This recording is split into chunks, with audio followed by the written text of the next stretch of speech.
Hello there, croeso and welcome. I'm Shadow Lummox and I'm back on Gran Turismo 7 to do the second test season for the Manufacturers Cup. This time I've gone with Nissan, and you basically just get a Group 3 and a Group 4 version of the Nissan GTR. This is round 1 and round 2. And the first round is three laps around the complete Nürburgring. So that's the Nürburgring GP circuit, and then you go on to the Nordschleife to do the complete circuit. And 3 laps is quite a lot. Doesn't sound like much, but when each lap is taking you about 8 minutes, and it can take a while. And you can see in qualifying we got the waiting screen of death. We only got 6 minutes, so no one got to do a flying lap. So the grid ended up being completely random. So going into this, you have no idea how fast you were in relation to those around you. I seem to have been grouped with the other Nissan drivers. And in the Manufacturers Cup, if you can't win the race, at least be the first of the people who are driving the same car. So ideally I want to beat all the Nissans and be the top Nissan in this race, and so that's what I set out to do. But it's a big track, and due to my consistent inconsistency, it's probably going to be a lot of effort. And the carnage has already started, and we're not even left the Grand Prix circuit yet, as one of the Nissans takes a little trip to the scenic route. I fall back in, and I seem to settle into 8th place here. But ideally I want to be making my way up through the rankings, or up through the places, and the Austrian there runs wide. I'm able to pick up another place, and so far so good. But I'm showing you round 1 and round 2 of this because, well, it takes me a while to put a complete race worth showing together. So as we make our way off the Grand Prix circuit and onto the Nordschleife, as is famous from YouTube videos and for the 24-hour race as well, and things start to go wrong pretty much straight away. Forget about this corner here, and just about make my way around it. Someone's ghosted in front of me, puts me off, but just about make it round. And then as we come down here, I managed to get a place, go onto the grass to make the pass, so there's not much room for overtaking and can be very tricky. So if you get the opportunity, go for it. But I take this section of corners quite badly. Can be done flat out, but I have a major lift. I am blocking the car behind me. As you can see, it's very difficult to find a way through. But they just needed to be patient. But an awful rejoin, and I commit murder there, sending poor Dutch driver off into the gravel.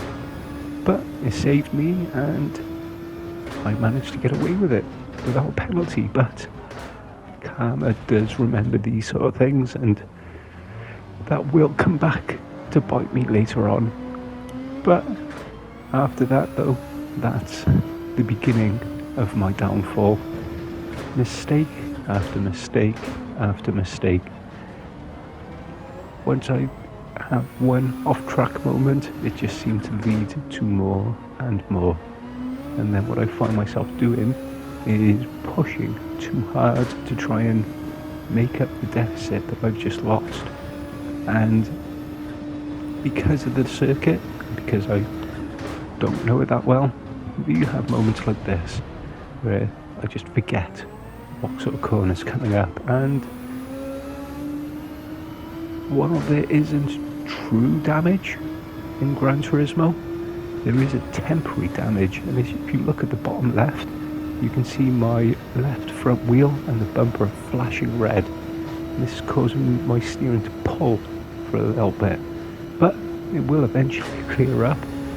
Quite randomly, the car seemed to have a self-repair function, and I managed to survive in 8th place. So we come across to finish the first lap. A few people are already pitting for fuel. I do pit, and I will do it on the second lap, the end of the second lap.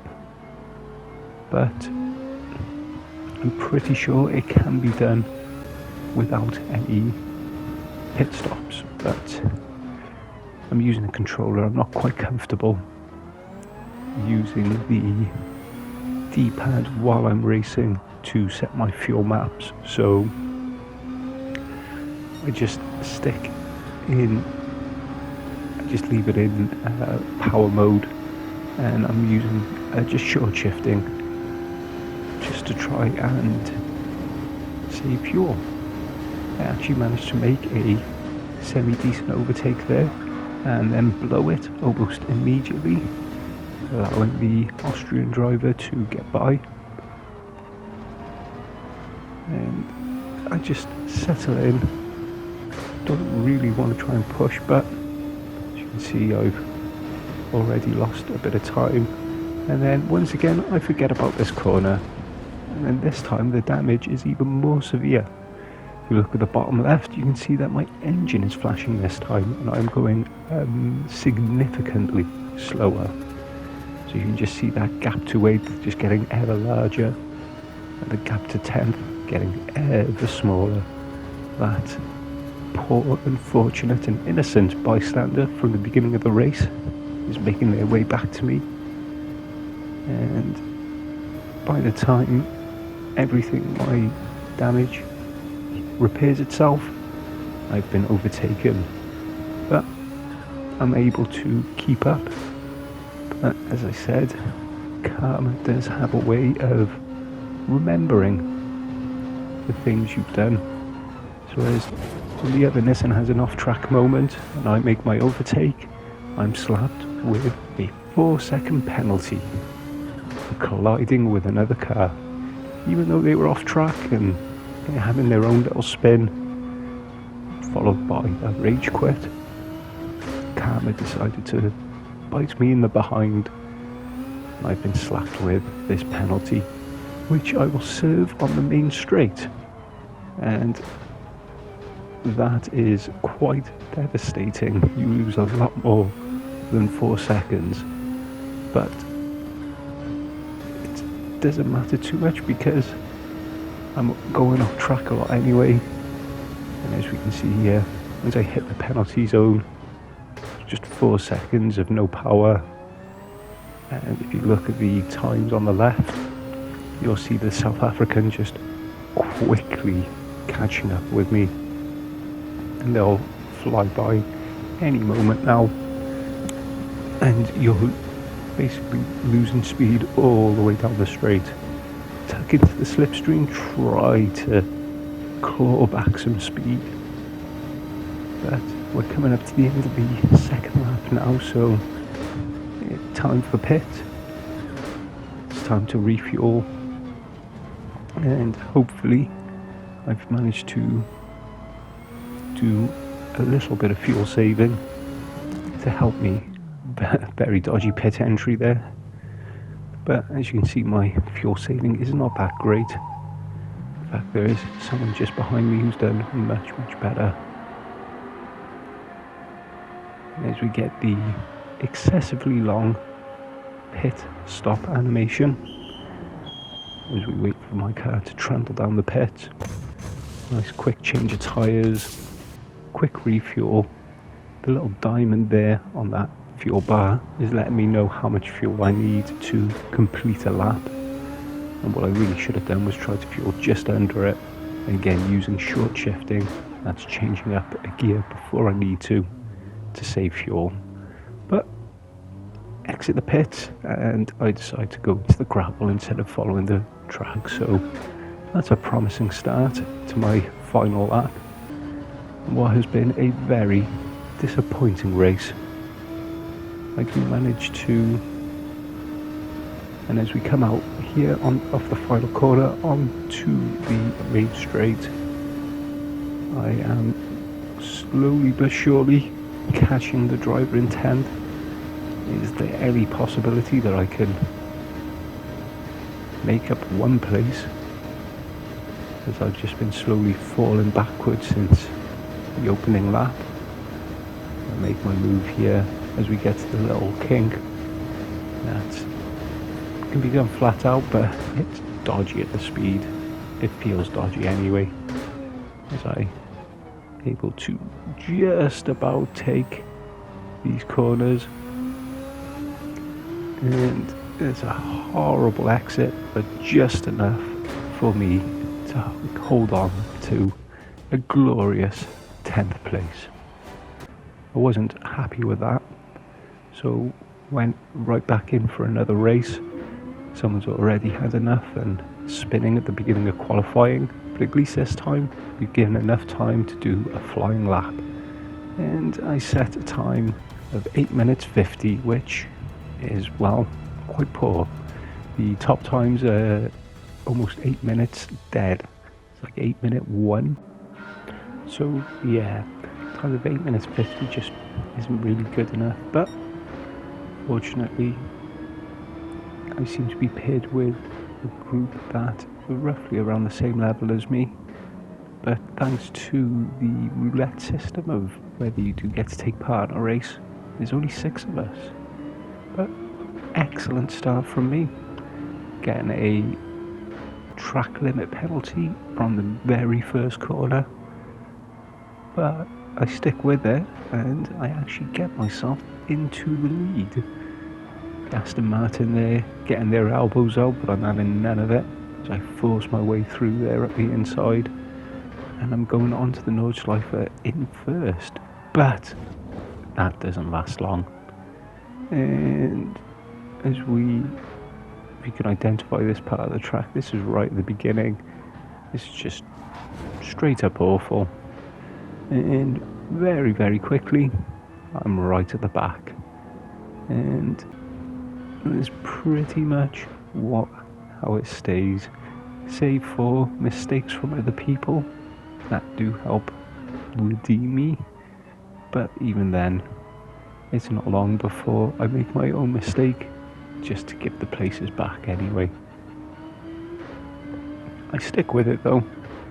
It's you can see the two drivers coming together, the Swiss driver apologising, and as we come up to the end of the second lap, I have come in for my pit stop again, and I'm coming out in 5th place. And this, I think, is pretty much where I stay. The driver in 4th having just about a moment as I am, to get greasy here on the chicane, get another track limit penalty, and if I have any hope of getting this 4th place, I've got to be super close here going into the last straight, get in the slipstream. If I get the timing right, serve the penalty, stay in the slipstream. If it all works out, the speeds will equalise. I'll start to slowly reel in the British driver just in front of me. And that's exactly what happens. A rare moment of me actually playing it properly. As I get the draft all the way down here, putting all the pressure on, hoping that they've taken a page from my book, they bottle it, and that's exactly what they do. So I'm able to save a poor performance and bring it home in 4th, even though there are only 6 of us. As we move on now to round 2, we which is Group 4 cars at the Kyoto Driving Park. And I managed to, in my first race, have really good, strong qualifying, starting in second. Best times are about 1 minute 41s. I'm doing low minute 144s, so I'm pretty okay with that. Car in front in a Tenza, and if you know anything about the game, it's basically a Group 3 car pretending to be a Group 4 car. So I'm pretty happy to let them just trundle off in the lead. I'm just focusing on holding on to second position. I have a good start, making my way through the S's there. I find that quite tricky to do on a controller, at least consistently anyway. I find if you don't get your line perfect, then you have to have a little lift, and that can hurt you quite a bit. And as we get through the first half of the lap, I've still got the leader just in front of me. Got a German driver just behind me, just keeping within slipstream range. And my aim is really just to hold them off, see if I can bring this home in second. It's 15 laps though, and as I keep mentioning, my main issue is that I really do lack consistency. So the chances of me keeping it all together for 15 laps is, well, I didn't have high hopes going in, but to begin with, it all goes well. And as we come round now to the final corner, and got the leader just a couple of seconds ahead, but that's what I was expecting. And I'm keeping the German driver just behind, but they are sticking in slipstream range. As we finish the first lap, I'm feeling quite good about the whole thing. But we move forward here to lap 4, and I've still got the German driver behind me, but as we come off the S's, I see in my rear view mirror that they have a moment, they bash into the wall, and they drop right behind me. And I'm thinking, this is it. It's my chance to pull away and secure this second, but it wasn't meant to be. I get a little greedy on that penultimate chicane, and I've got a 0.5 second penalty. I then compound the error by just pushing too hard, and I go wide. And then as we go round to the S's, still all over the place, decide to bump from one side of the track to the other, and I've lost second place. And as we come round then to the point where I haven't even served the penalty yet, I've got a whole group of cars behind me, and it's going from bad to worse this race. And it hasn't even really started. We're just a third of the way through, and I've gone from second to 6th. Hopefully, I'm hoping that this is as far down as I'm going to fall. I start trying to make my way back up, but miss my braking point, shoot straight on, poor rejoin, kill poor Spanish driver. But again, don't seem to get pinged for track limits, but German driver manages to slip through. Do manage to actually have a decent fight, but just keep making little mistakes. And after a few of these, the German driver was able to just drive away from me. Not that I didn't try, but I'm just trying too hard, and once again, penultimate chicane, just get it wrong. And I just kept doing it throughout this whole race, just running a little bit wide just on the grass there. Not spinning out, but not the ideal way to take the corner. And it just losing speed, losing time. See, I've got the Spanish driver that I murdered on my tail, who decides to copy me and have a spin. And that actually makes him quit, but I've stuck with it. And as we can just see, it's just a mistake after mistake after mistake. And by the time we get to the end of the race, I am effectively last. And I love the condescending slow clap from my pit crew there. And save for a few DNFs, so that was essentially last. So we'll go again. I know I've got the speed. I just need to get the consistency. But I do also try the secret weapon of the custom livery, going for this very nice, very loud Dragon Ball livery. But I have a horrendous qualifying session, nowhere near the time I set in that in the first session, and I'm last but one on the grid in 13th. Make matters worse by missing my gear change as the race starts, and I'm just, at this point I'm thinking, this is just going to be another awful 15 laps. But I've gone through the effort of putting my replay in the top corner there, so there's actually something worth watching here. But it doesn't happen straight away. After the first corner I am dead last, and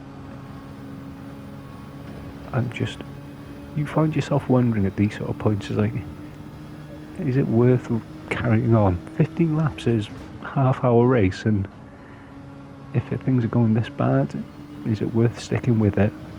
And I can tell you the answer is always yes, because you will always have that opportunity to actually just improve, even if you're having a horrible race. But the fighting's already started. The three in front of me have gone into an awful mess there into that chicane, and I am able to pick off all three of them in what I consider very nice move. Switch myself here to the inside. The Spanish driver runs wide. I slot in nicely there. Got a driver now on my left, and this, fortunately, they yield into this section. This really isn't a good place to try and overtake unless you're properly alongside someone. And got a couple of positions at the end of the first lap, and things are potentially looking up. Hopefully I can break clear of this pack and can overtake the Spanish driver just in front of me, get myself to 11th, maybe even push my way onto the other drivers and try and get myself away from this little pack. Because while wheel-to-wheel racing is loads of fun, it does slow you down quite a bit. So when you are in these packs near the back of the grid, or even in the midfield, and you're getting into this long, drawn-out tussle, you'll just be losing time to the cars in front. So sometimes discretion is the better part of valor, and that's something that I'll come back to later on in the video. Sometimes it's best just to stay in position unless you get a good opportunity there, but I don't force the issue. They got the inside line. I don't want to get into the same mess that they got into in the previous lap, deciding to make sure I get a good line through that chicane, and I'm trying to make a move now around the outside. Go for the old switcheroo, start outside, cut in tight, get the inside line, then out. Now I'm on the outside as we go into this little chicane. I should have yielded, but I'm trying to force my way through.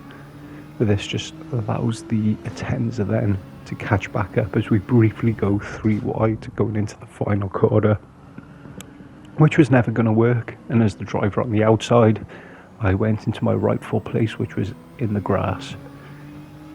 Could feel aggrieved about that, but you really should. You can't go into a hairpin corner 3 wide and expect to get away with it. But things start falling apart for the drivers in front. A little mistake there gained me a position. Huge lock up there. And as we go through the chicane, they just don't leave each other alone. Just too rough. giving no space, no awareness of where the other cars are, and I get another position. And we can see here that the British driver has got a 2-second penalty, so I just want to stick with them through this last little chicane and the final hairpin, and once they serve that penalty I'll be able to drive clear. I've got a gap now to the cars in 13th and 14th. This is my chance to break free of this pack and push on to the midfield pack, maybe even pick up a few more places from my lowly start position of 13th. Here we go, they serve the penalty. I'm able to drive clean through, and I've now got a job on my hands to catch the driver in 10th and to keep the other drivers behind me. And fortunately I don't have to wait that long. As we come through the S's here, there's a yellow flag up in front. The driver in 10th has had a horrible moment, and I'm able to breeze past. And we skip ahead a few laps later. I've managed to get onto the back of the driver in 9th. They've obviously had a few moments where they've had their own battles with people. They've fallen off the back of the pack, and I'm able to latch on. Fortunately, this Spanish driver is quicker than the cars in front, so I've latched on to the back, and we're going to make our way up to the pack. And just 2 laps later, we've joined the battle for 7th, and I'm just loving how this race is going. Get a good run there off the chicane, position myself for the inside here at the hairpin, get the braking nice, don't run too wide, give them the space on the outside, but they can't overtake around the outside and can't hold positions around the outside. But I have a little moment, and it was a short-lived overtake, and the Spanish driver has regained 9th position, but I haven't lost too much speed. Still in the chasing pack. 7th is still there, so it's just a case of put that behind me and just carry on. Fortunately, I haven't lost the slipstream of the car in front. They've got the slipstream of the car in front of them, so we can get a little bit of a slipstream train going here. Try and catch up again with the car in 7th as we make our way now through the S's again. Very tricky to do. Alright, I find them tricky to do. Have a wild moment there, but managed to hold it together still. Throw it in here. You can carry so much speed through this corner. Just a little dab of the brake, pick up the accelerator as early as you possibly can, and just drive all the way through. As we come down the hill here, I'm aiming for the 100-meter board, brake, drop down to 3rd, get the apex of these 2 corners, hug the inside of this corner as we make our way up the hill and to the hairpin. Varying lines around here that I've spotted. I like to try and just keep it tight, hug the inside all the way round, and then the moment I spot the exit, just start accelerating. A little dab of the brake here, throw it in. Very tricky not to really destabilize your car. As we can see, the Dutch driver has had a moment there, much like I did repeatedly in the last race. Has lost 2 positions, now has me sniffing around, seeing if I can get 9th for myself. Got the slipstream coming down the straight, throw it up the inside, a little bit of contact, but I'm not running out too wide, and it ends up being fortuitous for the Dutch driver. They got a much better exit off the corner. They got the inside here. I get the inside for this one, but there's only really one line around that corner flat out, so I just back out of it as I said, discretion is the better part of valor. I live to fight another day, and I haven't lost too much time. And even though I don't profess to be any good at this game, I have been watching motor racing for a long time. I know when you should be yielding and when you should be sticking your elbows out. And that was a situation where backing out was the right thing to do, because if I tried to stick around the outside flat out, I would have ended up in the barrier. Dutch driver there throws it up the inside of the Spanish driver, runs too wide, leaves the door open for the Spanish driver to retake that position, and I'm not sure whether there's a little bit of contact here, whether just Spanish driver misses their braking point, but they go straight into the barrier, and I pick up the pieces, and I'm now in 9th, following the Dutch driver who is in 8th. My former racing buddy, the Spanish driver, is pulling away now in 7th, just from the little fights we've been having. But we're about to see a situation of roles reversed. I get a much better driver on this corner. The Dutch driver runs out wide, giving me much better exit. I'm going to go take the inside here, much like they did on the previous lap. But where I yielded, they don't. And then I come across a crash here involving the Spanish driver and another German driver, and I've managed to get myself up into 6th position. Somehow, from 13th on the grid, I've got myself knocking on the door of the podium, only a few places away, but you can't really see it because the the replay that I've got in the top right corner is blocking the mini map. But 2nd and 3rd are long gone, and I was thinking that this would be it. This is where I'm gonna finish, but I can see 6th, 4th and 5th just ahead of me. So head down and move along. I've gotta try and keep this gap that I'm building to the cars behind me, and fortunately the German driver has a moment coming out of that penultimate chicane, giving me the breathing space I need, and I've managed to latch myself on just to the back of 5th. So this is going swimmingly, and as we come across here to start lap 12, I find myself comfortably in 6th, and as we come round the final corner, the final lap, positions didn't really change that much, but I managed to hold on and stick with 4th and 5th and bring it home to finish 6th.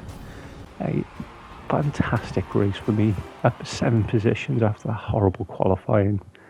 So I just want to say thank you for watching, and diolch.